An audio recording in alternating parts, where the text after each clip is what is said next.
Raise your hand. One of those men in the back, hand one to you if you'd like that done. Well, that's being done. Some have asked about the lectureship, if everything's still going, and that is yes. It's been in the bulletin each week for quite some time, and the lectureship will go on. There's going to be sadly some who won't be able to be with us due to health concerns themselves, and some asked about Jay. Is Jay going to come? And no. He had planned to come after his first hip replacement, but the second hip replacement, along with a broken femur, kind of slowed him down some. So he sadly won't be with us, as will a couple of other speakers, like I said, due to health concerns that they're going through, some having cancer treatments such as that, and worried about being out and about no matter what the situation. But anyway, it is going on, and we'll have more information on that. We're going to be doing a little bit of shuffling of speakers, but it's going to be an excellent lectureship. Plans are underway, and we'll get everybody involved to the best we can in the near future. Let me give you a situation. Young boy gets up in the morning, and he's waited all his life for this day. Puts on his new jacket, and his parents kiss him, tell him how proud they are of him. He gets on the bus and goes a long ways, and whenever he gets to a certain point, the bus seems to be full. He reaches in his jacket and he pulls the cord, and he blows the bus up, along with himself and hopefully, in his mind, everybody on that bus. The world cries out, how can he do that? But the power of a lifetime of hatred and unforgiveness has now reared its head. Another example. Young woman sitting at home, some of her friends call her, say, let's go out tonight. We're going to be meeting down at the plaza. And she goes down, she meets her friends there, as they're in the center of that shopping district. As they get there, they raise up signs and protest of serious injustices that are in this world.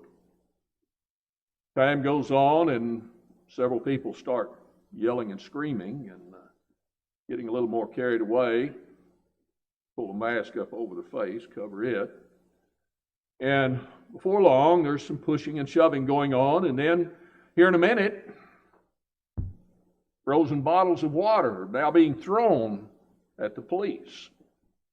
Cars set on fire. This young woman had not maybe started with that intent. Others had. But what the action is the power of a lifetime of hatred and unforgiveness has reared its ugly head once again. Another instance, a man driving down the road, I-70. Somebody dares to cut in front of him. He doesn't put up with stuff like that. So he goes after that man. That man gets off. I believe it's on Blue Ridge Boulevard. And he follows, and that man turns left, heads back down I-70. This man gets out, not really thinking, but pulls out a gun and shoots. Moving car, a long ways away. The driver in that car is killed. How could that happen?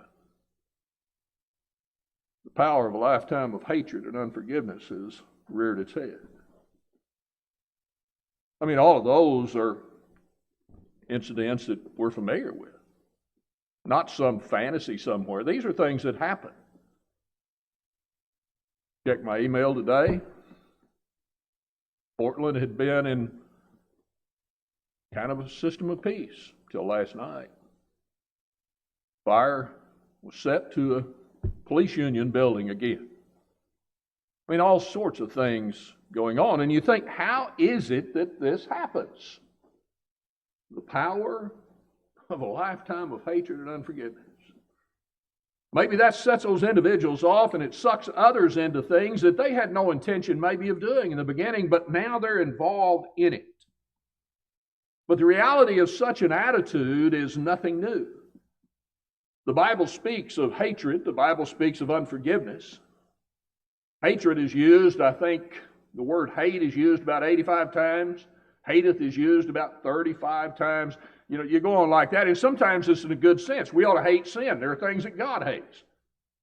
And we ought to have an attitude, I don't want those things. I'm an enemy of those things. And that's what hatred is. I'm an enemy.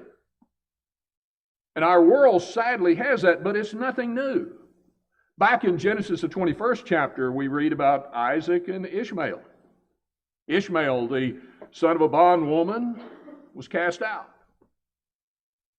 Isaac was the chosen descendant. Ishmael became the predecessor of the Arabian people.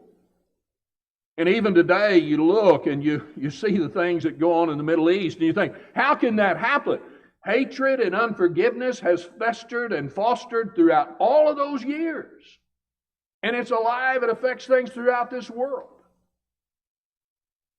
In the book of Genesis, the 27th chapter, Jacob and Esau, they had their differences and they hated.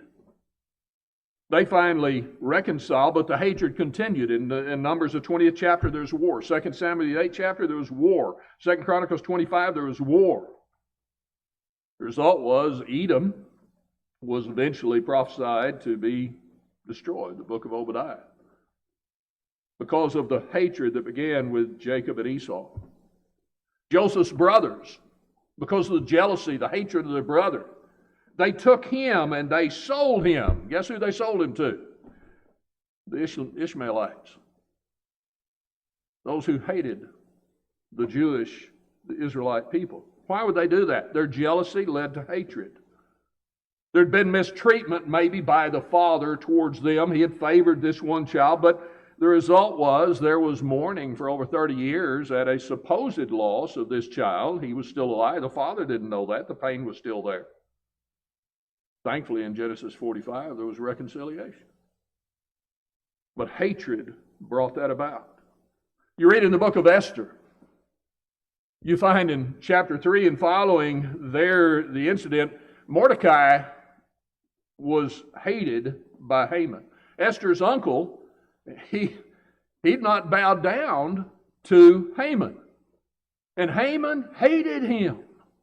And he devised a way, he thought, to destroy the Jewish people because of Mordecai's slight of him. A whole nation he hated because this one man did that. Sadly, maybe not sadly, reap what you sow. The very gallows that he had set up to hang Mordecai on, he ended up hanging on it. But all of that was brought about because of hatred and unforgiveness. You go to the New Testament, and of course you don't have to go very far before you realize, wait a minute, there's a problem here. The Son of God who came forth, born of a woman, made under the law, they're brought forth in the fullness of time to save mankind, who had been prophesied throughout all eternity. There was never a time in which he wasn't going to come. It was revealed to man in Genesis 3:15. All of the events of the Old Testament come forth to bring him forth at that time. But the Jewish nation hated him because he wasn't what they wanted. Oh, he was exactly what was prophesied, but it wasn't what they wanted. So they hated him. And they, in the book of Mark, the 15th chapter, in verse 9 through 13, here's Jesus. He had been taken wrongfully, accusations made. He now stands before the people.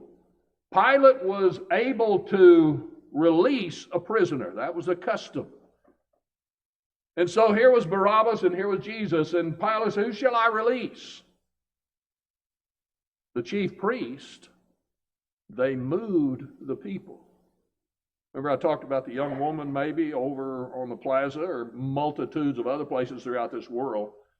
Didn't intend to be there, had no thought of doing that. The crowd incited this. Everybody got into a fervor.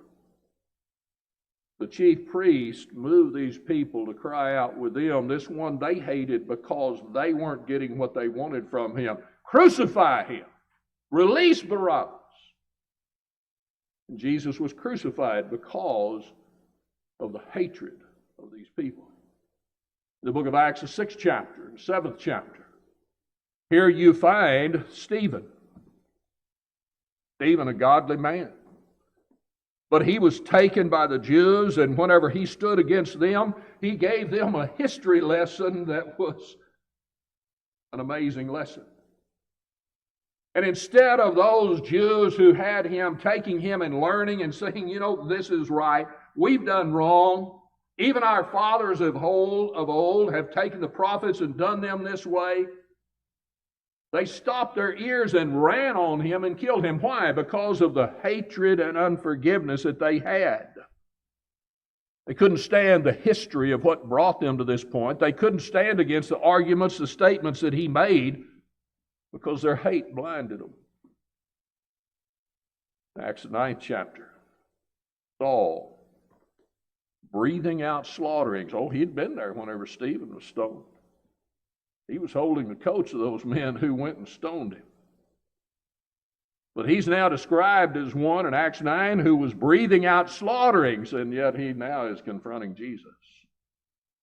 Thankfully, he realized something.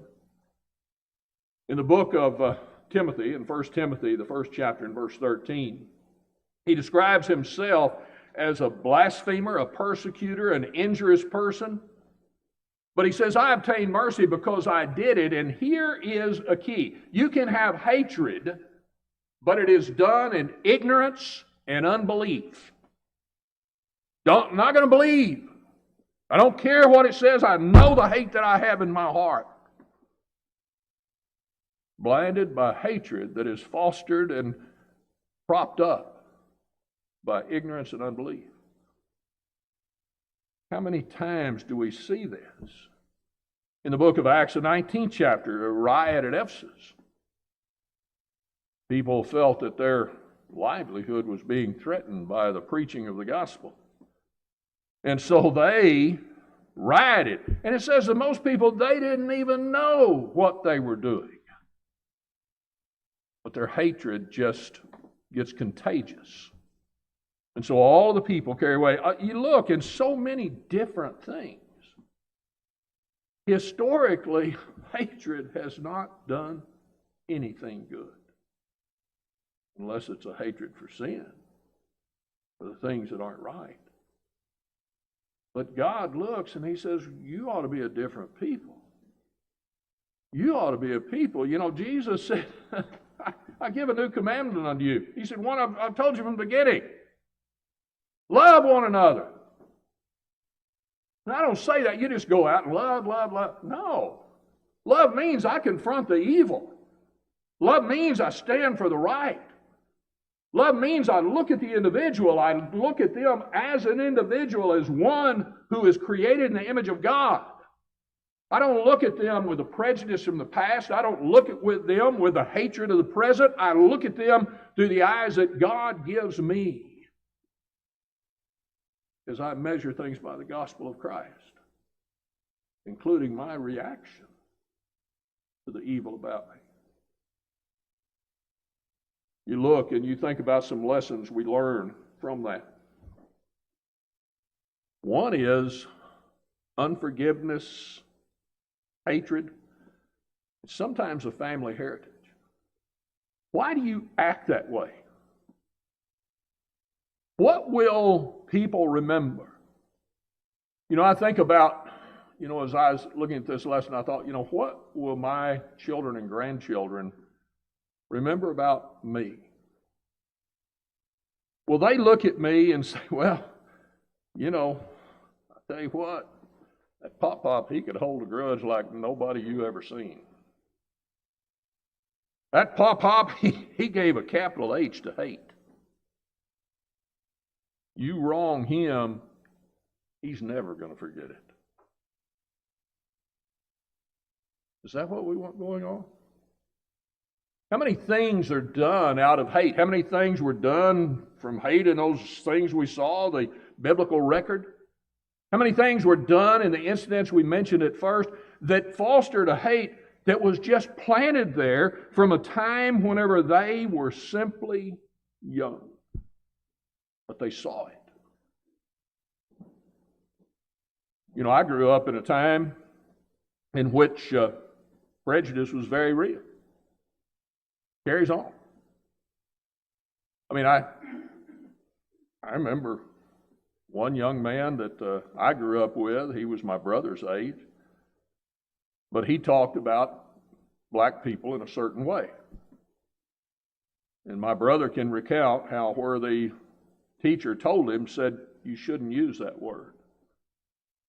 Said, why do you use that word? And he said, ma'am, my daddy would beat me if I used any other word. He didn't know why other than it was family heritage.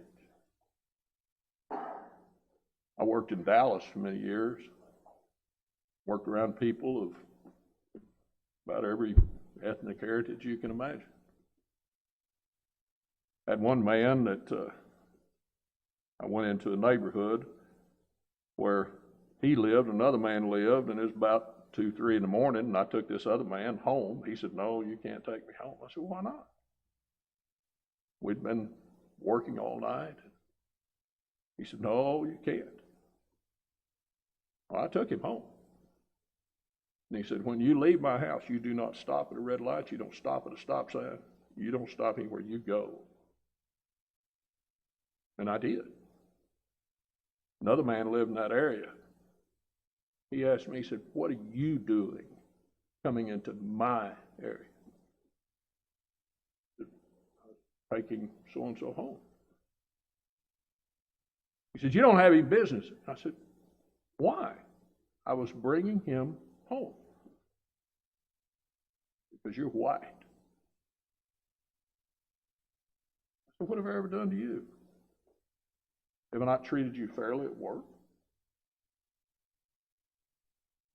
He said, my family's always hated you, and I'll always hate you.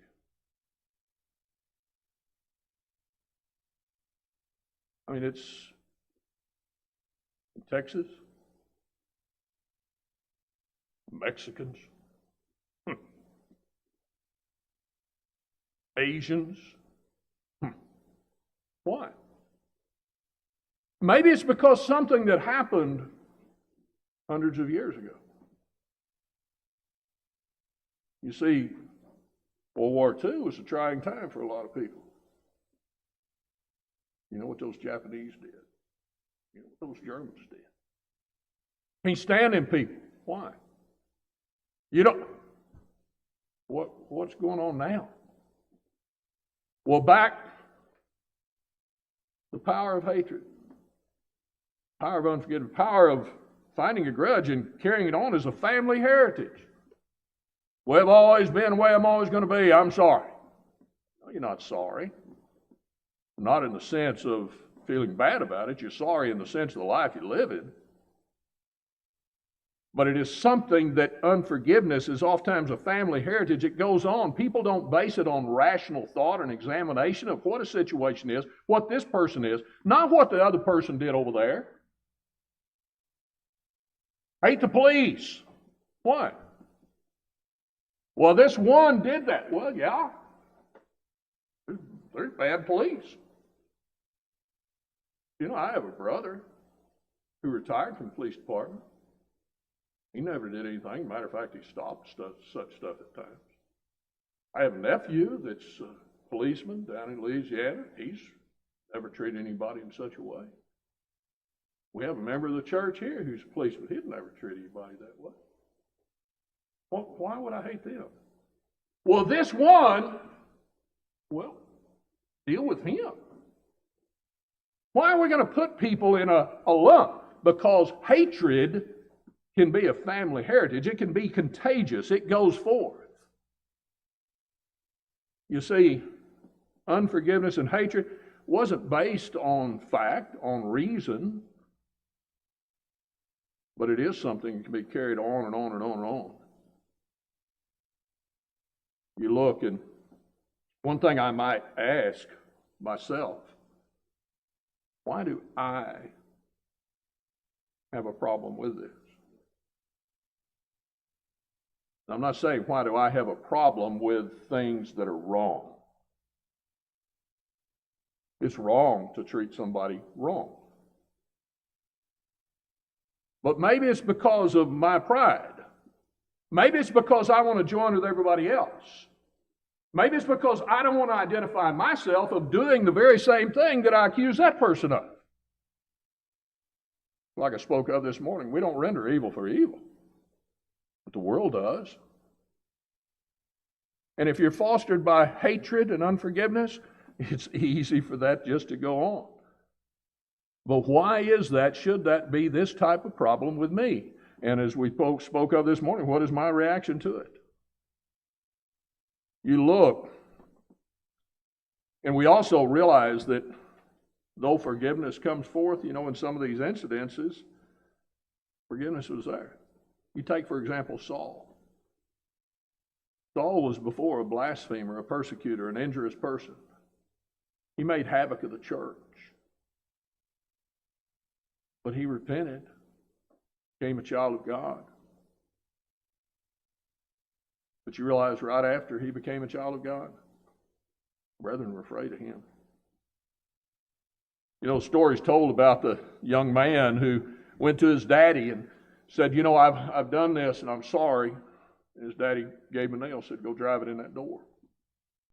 After a while, the door was filled with nails, and he says, Daddy, I've asked forgiveness. I said, why do I keep driving nails? He said, okay, here, take them out. He took out all the nails. And he looked and he said, that door looks terrible. Got holes all in it. You see, that's the problem. Whenever I act upon hatred, whenever I let other people control that, I put a nail in there. And I can ask forgiveness and thank God. God forgives, and thank God that we can forgive. But the hole is still there oftentimes. I've oftentimes said, I wish I had the forgetter that God does. He said, as far as the east from the west, God will never bring that back into play. It's not that He doesn't know what happened, but it will never affect a relationship once I'm forgiven with Him. I have to fight for that.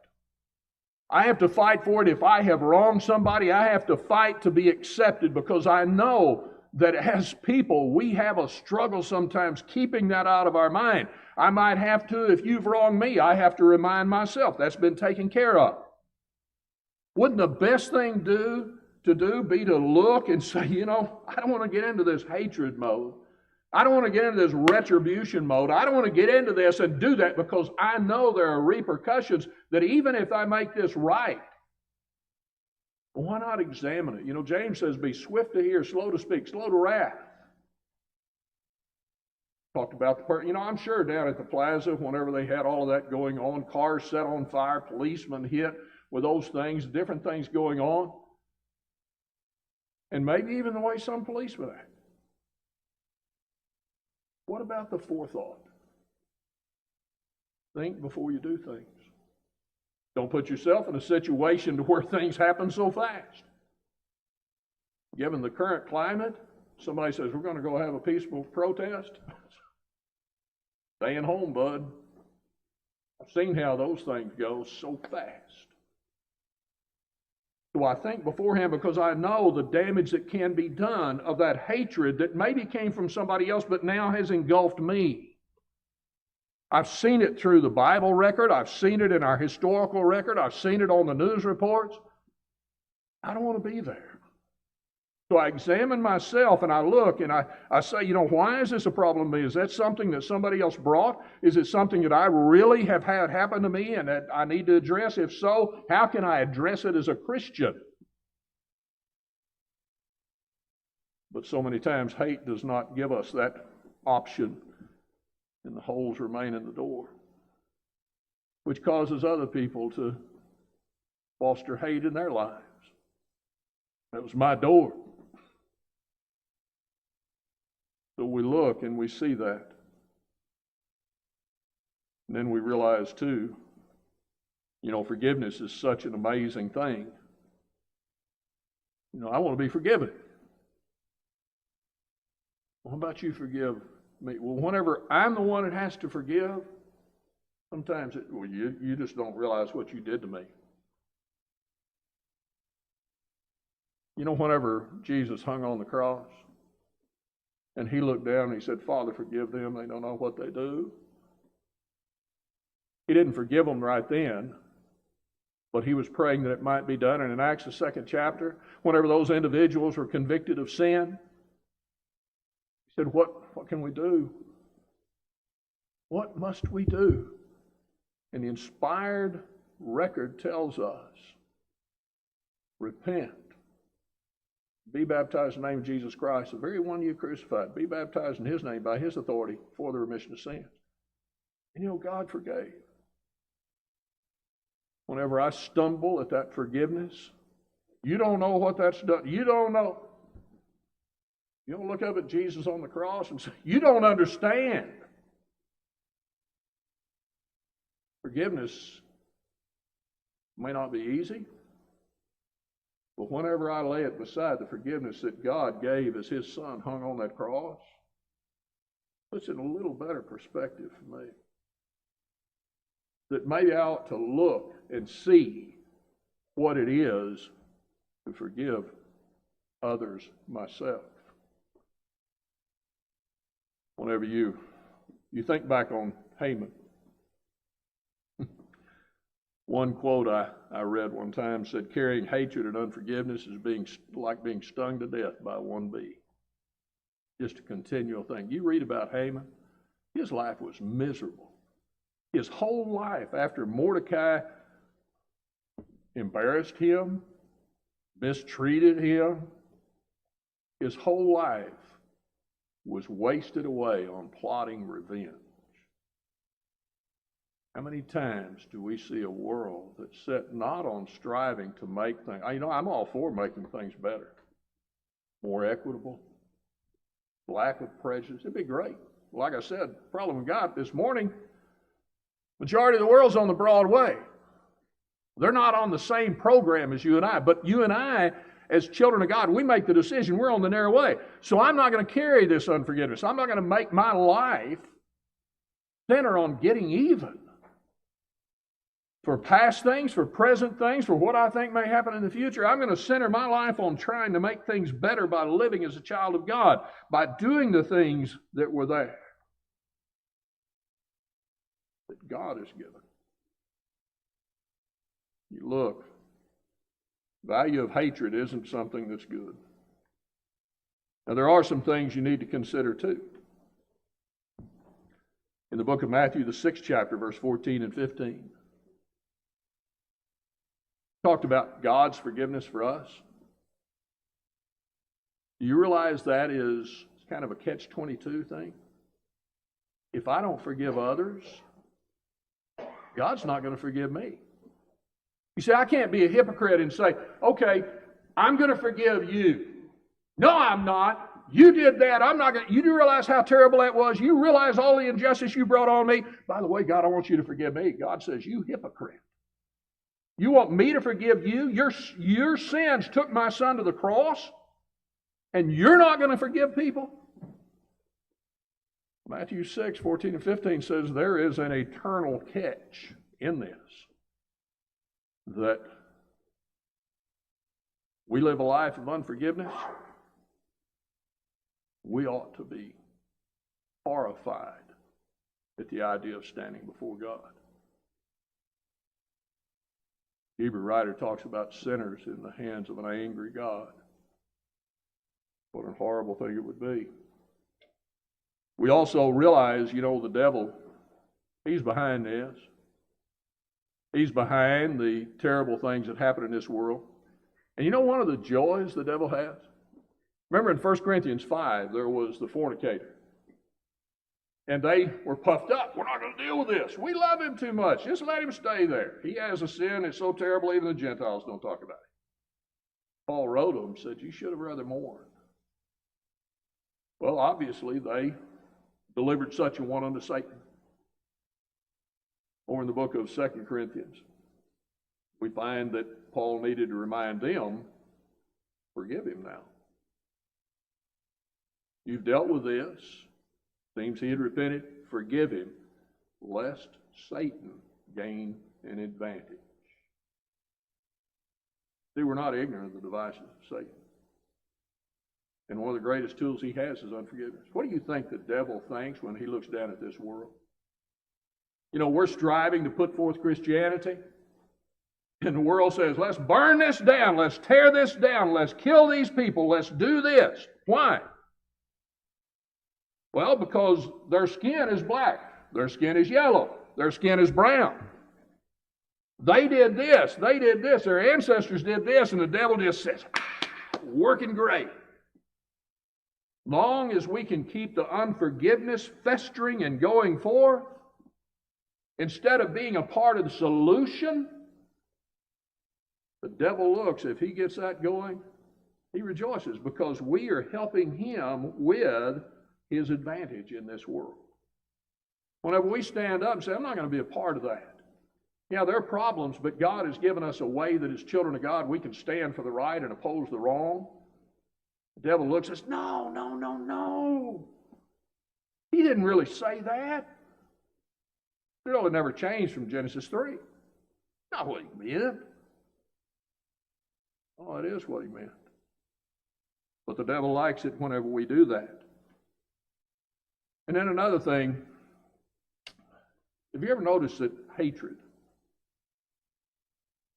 a lot of times comes from, you making me do, you treat, I'm going to live my life my way. But you know what? Whenever I act on hatred, you know who's controlling my life? The very person I hate. I'm not in control of my life anymore. Haman lost control of his life, his hatred. Mordecai was in control of his life. Mordecai was the one that motivated everything that he did. And the result was the loss of life. Hatred in my life, I let other things, I let circumstances control my life.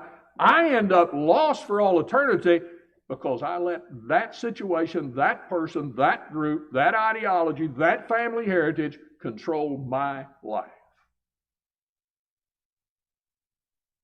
Isn't that idiotic? Isn't it so foolish to let hatred do that?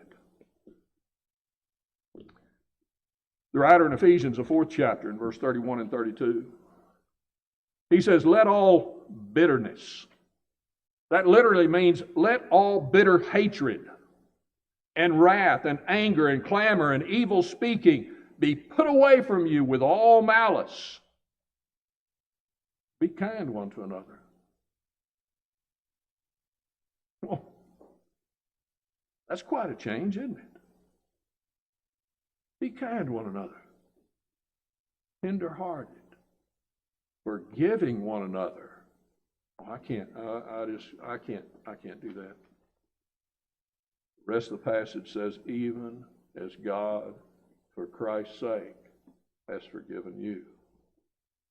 Every time I think I can't put that away, nobody understands what has been done. Nobody understands what is this done. No. Even as God, for Christ's sake, has forgiven Jack Williams. My hatred, my grudges, my mistreatment, all those things pale when I put it beside the cross. You see, to live this life of hatred, you have to forget the cross. You can't let it in because that's troublesome to what I